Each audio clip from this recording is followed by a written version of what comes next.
Halo, jumpa lagi di channel Five and Chemistry.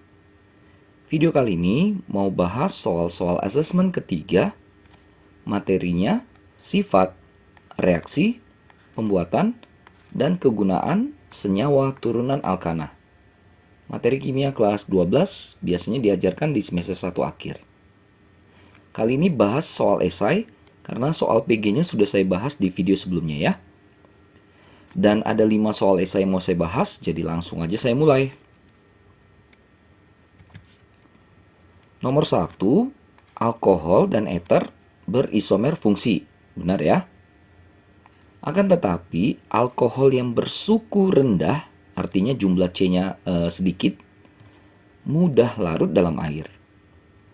Sedangkan ether sedikit larut dalam air. Nah, mengapa demikian? Padahal isomer fungsi. Ya, berisomer fungsi itu artinya formulanya sama. CnH2n plus 2O. Yang berbeda itu cuma susunannya, susunan si CHO-nya ya, gugus fungsinya lah yang beda di antara keduanya ya. Nah, beda gugus fungsi, beda sifat. Ini, alkohol punya gugus hidroksil OH. Kita tahu ya, formula dari alkohol adalah ROH. Dengan adanya OH ini, hidroksil ini, mampulah si alkohol membentuk yang namanya ikatan hidrogen dengan air. Sehingga lebih kuat kelarutannya, lebih besar kelarutannya. Lalu, walaupun kelarutan alkohol besar, tapi kelarutannya nggak sama. Dalam artian jumlah C mempengaruhi. Ini ya, semakin panjang rantai karbon. Jadi kalau kita lihat ini, CH3, CH2, CH2, dan seterusnya itu adalah nonpolar. Ya, itu bagian nonpolar. Jadi kalau makin panjang rantai karbonnya, bagian nonpolarnya makin banyak.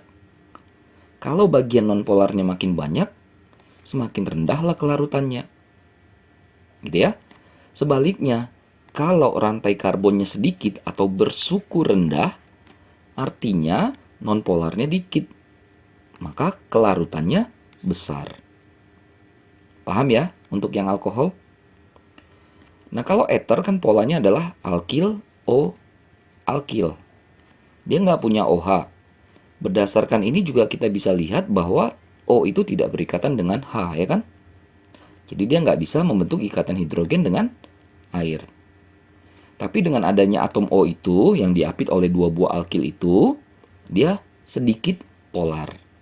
Ya, kelarutannya ada sedikit polar ya.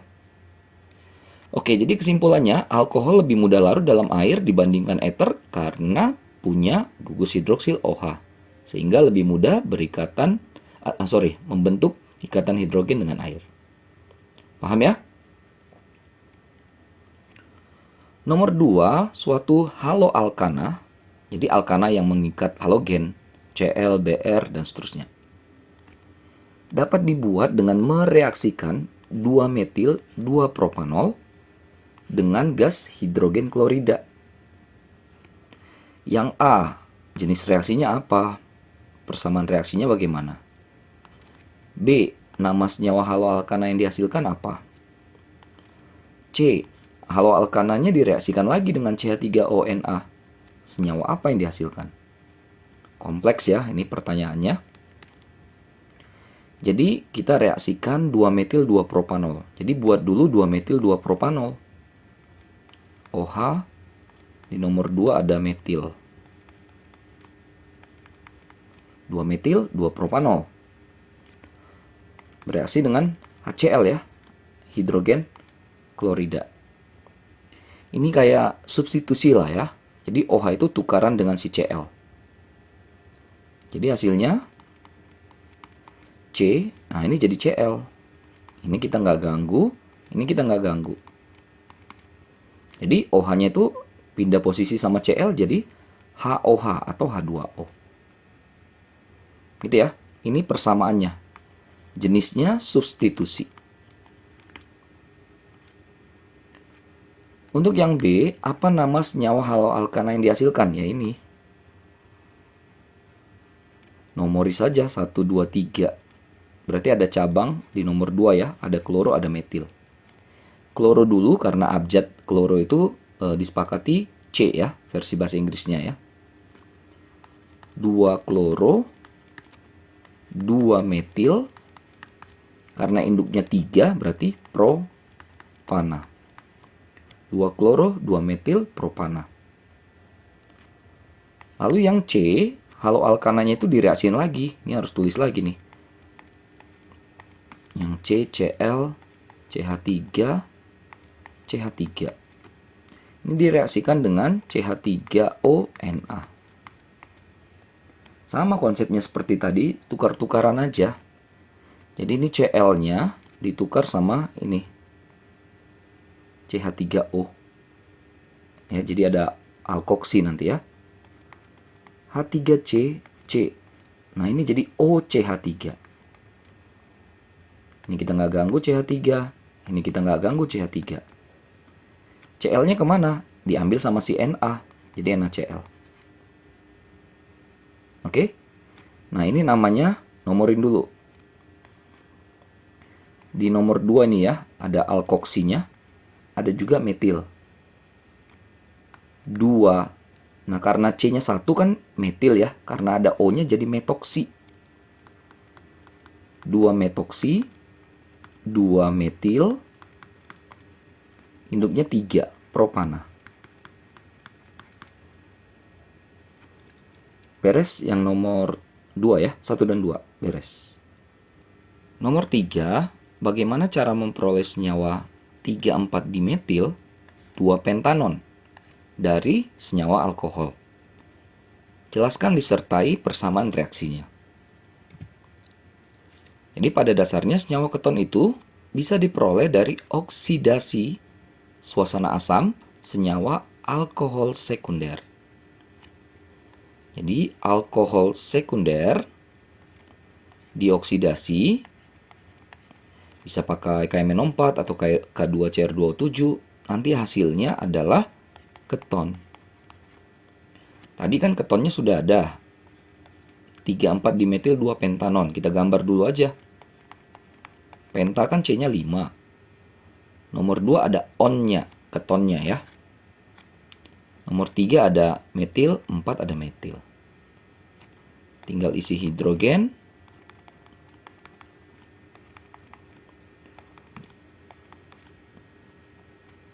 Nah, beres ya.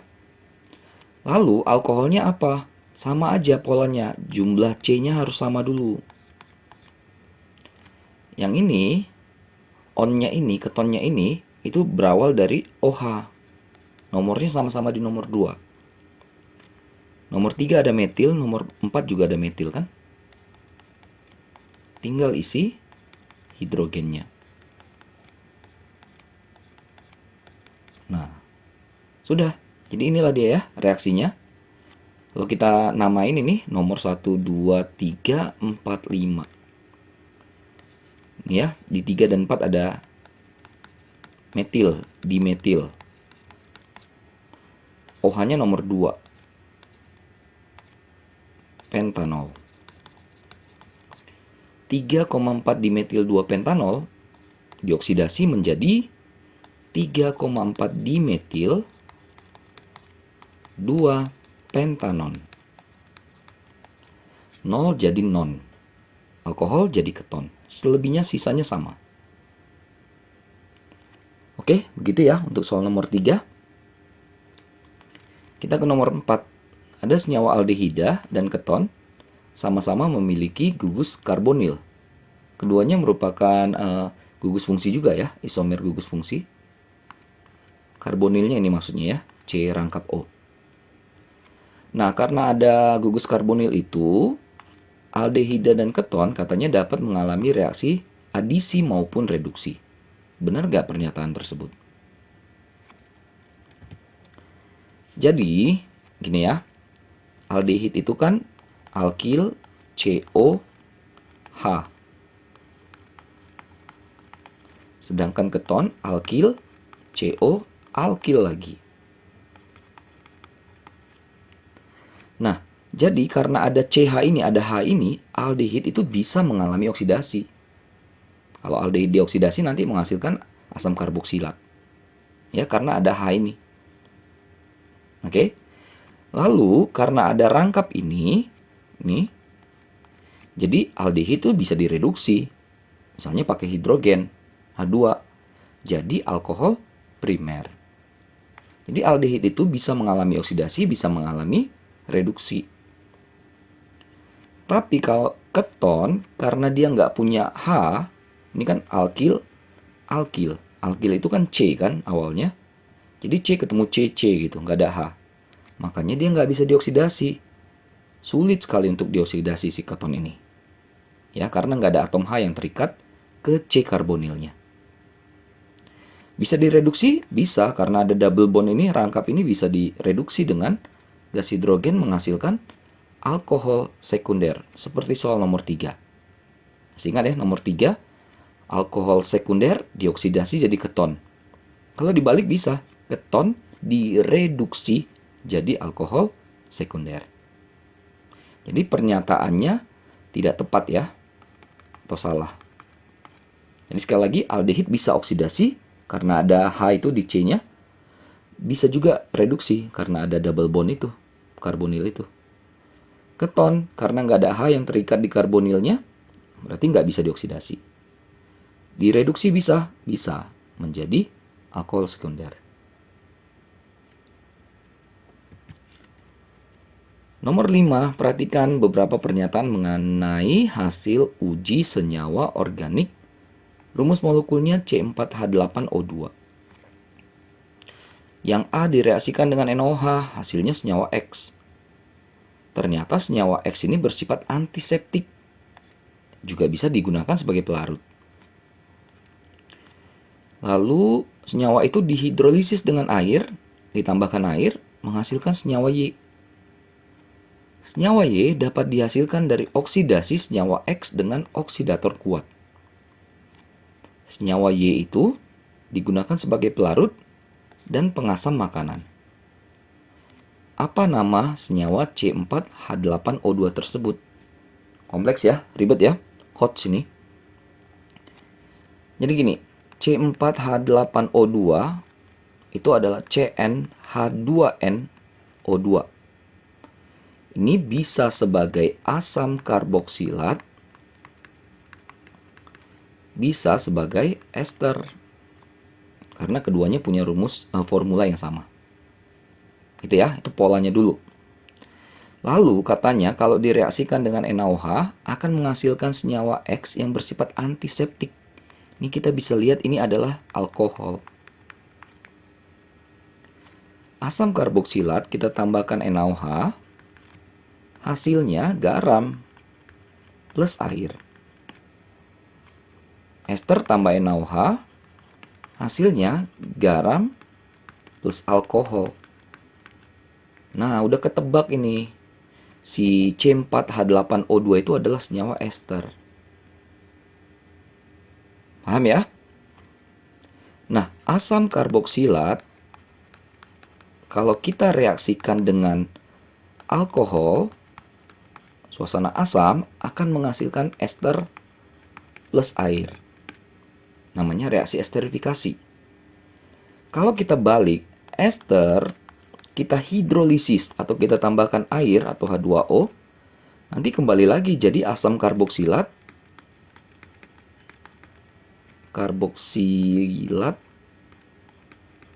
dan alkohol. Gitu ya. Nah, katanya tadi senyawa Y dihasilkan dari hidrolisis air, hidrolisis ester ini. Udah pastilah ester ini ya, si C4H8O2-nya ya. Hasilnya senyawa Y. Tadi senyawa X adalah alkohol. Berarti pasti senyawa Y-nya apa? Asam karboksilatnya. Jadi kita udah ketemu gugusnya dari si X dan Y. X alkohol, Y-nya asam karboksilat. Oke? Senyawa Y katanya kan digunakan sebagai pelarut pengasam makanan. Udah ketahuan sebenarnya. Ya. Senyawa Y dapat dihasilkan dari oksidasi senyawa X. X kan alkohol. Dioksidasi jadi Y. Ya. Alkohol. alkohol apa yang dioksidasi jadi asam karboksilat? Alkohol primer. Udah mulai terang ini ya, udah mulai kelihatan jelas ya. Asam karboksilat dengan alkohol yang primer. Lalu di sini ada kunci juga ini, pengasam makanan. Ya, asam karboksilat pengasam makanan itu adalah asam asetat atau asam etanoat, atau sehari-hari kita kenal dengan asam cuka, CH3COOH. Udah ketahuan nih asam karboksilatnya. Lalu alkoholnya apa? Tadi kan C-nya itu adalah 4 buah. Di asam etanoat atau asam asetat C-nya sudah kepake 2. Berarti logikanya alkoholnya mengandung juga 2 buah C, ya kan? Maka CH3CH2OH. Etanol. Benar, kita sering gunakan etanol sebagai antiseptik, juga sebagai pelarut. Sudah jelas ketahuan X-nya apa, Y-nya apa. Sekarang kita tinggal gabungkan X dan Y yang akan menghasilkan C4H8O2 ini. CH3COOH. Nah, etanolnya itu saya balik posisinya ya. Jadi gini, HO pindah posisi aja, CH2, CH3. Biar kelihatan lepasnya ya. Jadi dari 2 OH ini akan lepas H2O. Oke, jadi sisa 1 O. Yang hasilnya perhatikan. Nah, jadi ada sisa 1 buah O. Tinggal ngikat ini. Kemana H2O-nya? Ya lepas. Ini. Inilah esternya yang dimaksud. Namanya apa? Kan dari alkil dulu ya. Alkil itu adalah yang terikat kepada O-nya. CH2, CH3 atau C2H5 etil. Jadi ini etil. Lalu OAT-nya ini. C-nya ada berapa? 2. Etil etanoat. Etil asetat. Sama saja. Oke, kompleksnya nomor 5, tapi mudah-mudahan bisa dipahami ya, bisa dimengerti. Oke, selesai 5 soal yang esai, sifat, reaksi, pembuatan, dan kegunaan senyawa turunan alkana. Mudah-mudahan bisa dimengerti, dipahami, mudah-mudahan bisa bantu buat teman-teman yang sedang belajar materi ini. Mohon maaf ya, kesalahan kekurangan, saya cuma niat bantu saja. Jangan lupa cek terus update terus video-video terbaru lainnya di channel Five Chemistry ini. Sampai jumpa dan bye-bye.